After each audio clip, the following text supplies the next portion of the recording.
ঈদের নামাজের খুতবা হবে একটা। মানে প্রত্যেকটা ইবাদত কমানোর চেষ্টা।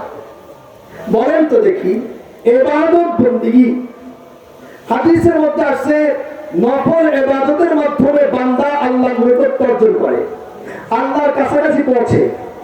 আর এই নফল সুন্নত ইবাদতের ব্যাপারে এদের কাজ হচ্ছে মানুষের মধ্যে সন্দেহ তৈরি করে দেওয়া।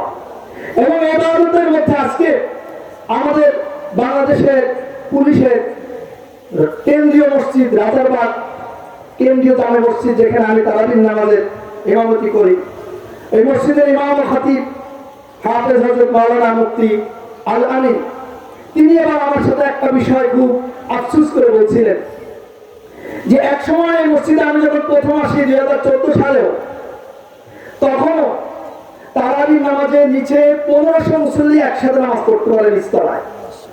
নিচতলা ভরপুর হয়ে দ্বিতীয় তলায় মসজিদের ভেতরের অংশ পরিপূর্ণ হতো। আর সবে কদরে এবং বেজর রাত্রিগুলোতে দ্বিতীয় তলাও কমপ্লিট হয়ে তৃতীয় তলায় চলে যেত। আর বললেন এই বছর আমি দেখতে পাচ্ছি যে 27 রাত্রিতেও মসজিদের নিচতলাটাই পরিপূর্ণ হয় নাই।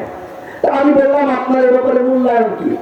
তো তিনি বললেন যে মূল্যায়ন হলো যে এরা যেহেতু সরকারি চাকরি করে, প্রায় সবাই শিক্ষিত, সবার হাতে হযরত ওয়ালা গুগল আছে, সবার হাতে ইউটিউব আছে, এখানে বিভ্রান্তকর এত বক্তব্য এর ভিতরে পাওয়া যায়। এই বক্তব্যগুলোর কারণে মানুষ সিদ্ধান্ত নিতেই পারছে না যে আমাকে তারাবি পড়তে হবে কি হবে না, আমাকে সবে কদর খুঁজতে হবে কি হবে না।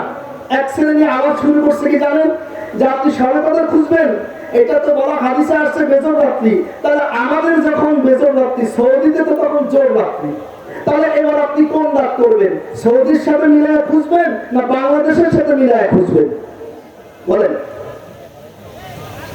এখন আপনি যদি কোনো আলেমের কাছে না গিয়ে থাকেন, তাহলে আপনি চিন্তা করবেন তাই তো, যেহেতু কোনোটাই বেজর মিলে না আমার সঙ্গে, কোনটা খুঁজবো? আমি কোনোটাই খুঁজবো না। এই অবস্থা তৈরি হচ্ছে, এবার ছেড়ে দিচ্ছে। কিন্তু শুনেন, আমাদের রাত যখন হয়, যখন আমাদের মাগরিবের আযান হয়, তখন কি সৌদিতে মাগরিবের আযান হয়?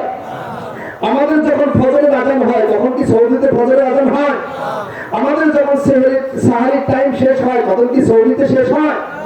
এই জন্য আমাদের দেশের অবস্থা অনুযায়ী, মাত্রা চন্দ্র উদয়ের স্থল, সূর্য উদয়ের স্থল অনুযায়ী আমাদের ভৌগোলিক অবস্থানের সাথে যে সম্পর্ক, সেইটা অনুযায়ী যেই দিন আপনার জন্য শুক্রবার, সেই দিনই আপনি শুক্রবারের আমল করবেন।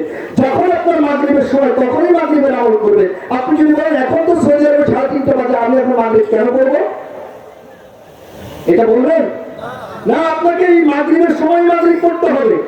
আপনি ওই 3:30টার সময় সৌদির সাথে মিলায় আপনি যদি বলেন তখন মাগরিবের সময় যে আসর করেন, তাহলে আপনার নামাজ হবে না, হবে। সুতরাং আমাদের ভৌগোলিক অবস্থা অনুযায়ী যখন আমরা চাঁদ দেখবো, তখন থেকে আমাদের দিন গণনা শুরু হবে।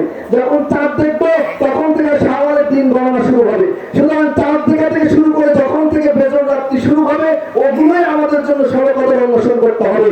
সৌদির সাথে আর আমেরিকার সাথে আর অস্ট্রেলিয়ার সাথে আমাদের মিলাইতে হবে না, বুঝছেন কথা? সুতরাং আজকে বলছিলাম যে কথা, যে ইবাদত বন্দেগীর মধ্যে এমন ভাবে সন্দেহ তৈরি করে দেওয়া হচ্ছে, সুতরাং ইবাদত বন্দেগী কোনটা সঠিক আর কোনটা করবে, মানুষ আজকে কনফিউজ হয়ে গেছে, আজকে সন্দিহান হয়ে গেছে, যার কারণে একটা পর্যায়ে গিয়ে তারা ইবাদত ছেড়ে দিচ্ছে। যাই হোক ভাই দোস্ত বুজুর্গ, আমরা কোরআনের কাছাকাছি আসি।